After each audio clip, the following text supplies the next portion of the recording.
Hello, good morning. I'm Chris Bedwell. I'm a photographer. But this talk is not a sales talk.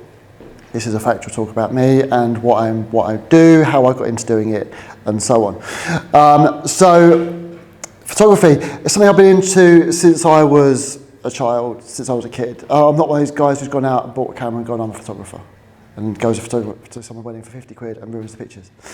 I've been into photography since I was about 8 years old. Playing with the old flashes at home, my dad's little camera flash. I always remember the noise it makes. Film cameras. My grandfather had a box Brownie which we found. We took to an auction, and I've been into photography since then. I just love taking photos. I'm a very visual person. I like to see things. I like to remember things. I don't just see things, oh that's nice, then walk away. I would like to try and take a record of that. It's more accessible these days with mobile phones, but back then it was more specialised. It was a while before we got digital cameras. I remember when the internet started coming out, this was sort of late 90s. People say, have you got photos? Oh, I don't have a digital camera. All I've got is a film camera. I take photos on holiday, on school trips. I've got photos we found from London with the old Piccadilly signs. Pictures like that will just get forgotten if you've not got a record of it yourself. You can't just rely on Google these days. So why have I got into photography lately? Well, there's when I was going through my photography education, which was only fairly recently. I don't have any degrees or any formal qualifications. I have an A-level in photography, and I have a passion for photography, and that to me was enough.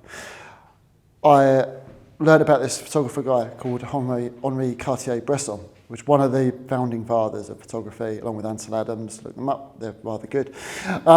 And he was always searching for the defining moment of photography, catching something which would only happen once. And that's something that I've always searched for whenever I do a photography booking for a client, whether it's especially events. That's why I love it so much. Capturing something unique to that event, to that day, something that will never be repeated, like a wedding, you may kiss the bride, that moment. There's a party, dancing with the family, all special moments that people will want to look at. They might want a picture of what's on the table, but they don't really care. They want that time, that interaction, that moment that's been frozen, and that's what I really like about photography. I developed it as a business 11 years ago, moving my interest forward. After I got my qualification, I was working in a college at the time, and there was an inquiry through to the admin desk that I was on at the time from a care home, and that they became my first corporate client. And it was, to this day, one of the most rewarding shoots that I have ever done.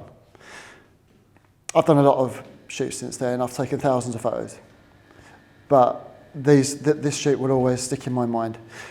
I'd spoken to the photography lecturer at the time, and I said, so we've had this book in, doing my professional bit, referring it on to for the students, because that's why they phoned. They didn't phone for a member of staff to come and take the photos. And the guy just said, oh, well, you speak to him, you do it. So I had a chat, and I wasn't like experienced professional at this time. I was just a guy who was getting back into photography, refinding his life, his passion for it, and going into the world of commercial photography. And so I spoke to him, I said, yeah, I can do it for you. It was a chain of care homes, and one of their care homes was actually local to where I lived in Buckerstill, back where I used to live. So we did a trial, and he liked what I did, and that was enough for him. The rate was, these days, cheap, but it was a foot in the door. It was a way in to get some experience, and that dreaded word that photographers all love, that's exposure. So I went and did the shoot for them, and seeing this care home, which I don't like to use the word normal, I don't use it lightly, but it felt like a regular old folks home.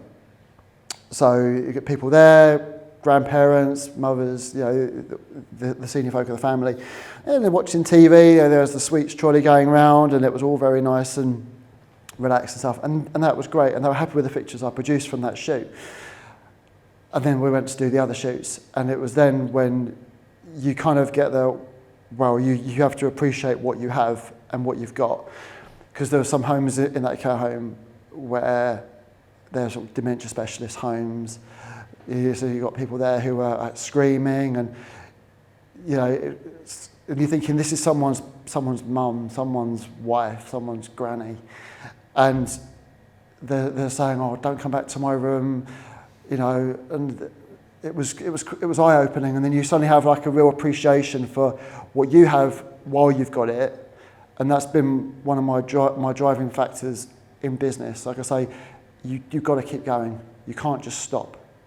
There's been times when I've looked at my business within the last couple of years and gone, I don't know if it's worth carrying on, because I'm not the most outgoing person.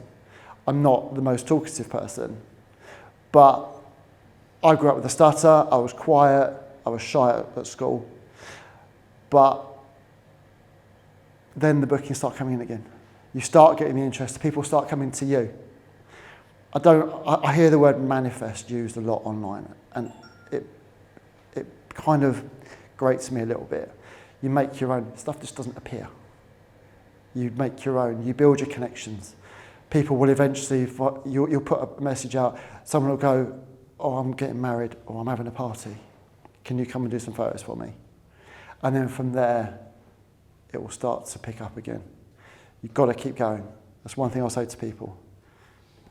I appreciate what I've got. I'm grateful for all the customers that I've had to date. My first business was when I was 23. That was in web design, not in photography. I hadn't picked up a camera for some time before that point. I can still put a website together, not on Danny's scale, but it was something that I got into at the time, and I had a few little customers there. I wanted to set it as a test to myself. My dad was self-employed. He retired a few years ago. He was a car mechanic. He didn't have any formal qualifications. He taught himself. He worked on go-karts, then moved into cars. And his dad before him had a business. So it's in our family, and it was something that I wanted to try and do for myself. And knowing that I had photography as an interest and as a passion, I wanted to see what I could do with that. Once I'd got that first call, that first booking in that care home, I haven't really looked back. And I appreciate every single shoot that I do. I take it very, very seriously. And it winds me up when I see other photographers let down customers at the last minute, or they put out, or they overcharge for stuff that the customer's not happy with. Because if they have just gone out, and they may not have done, I'm not going to tarnish all photographers the same way, because I know there's fellow creatives in the room. But if they call themselves, you know, photographers, and they've literally just got a camera the day before, and they're charging hundreds of pounds because they've seen that that's what photographers can charge, and the customer's not happy with their work, that winds me up a little bit. I'm not the world's greatest photographer. There are photographers out there who are better than me. I'm not going to stand here and say I'm the world's best. But photography is something that I really enjoy. It's not just a business for me. It's a passion.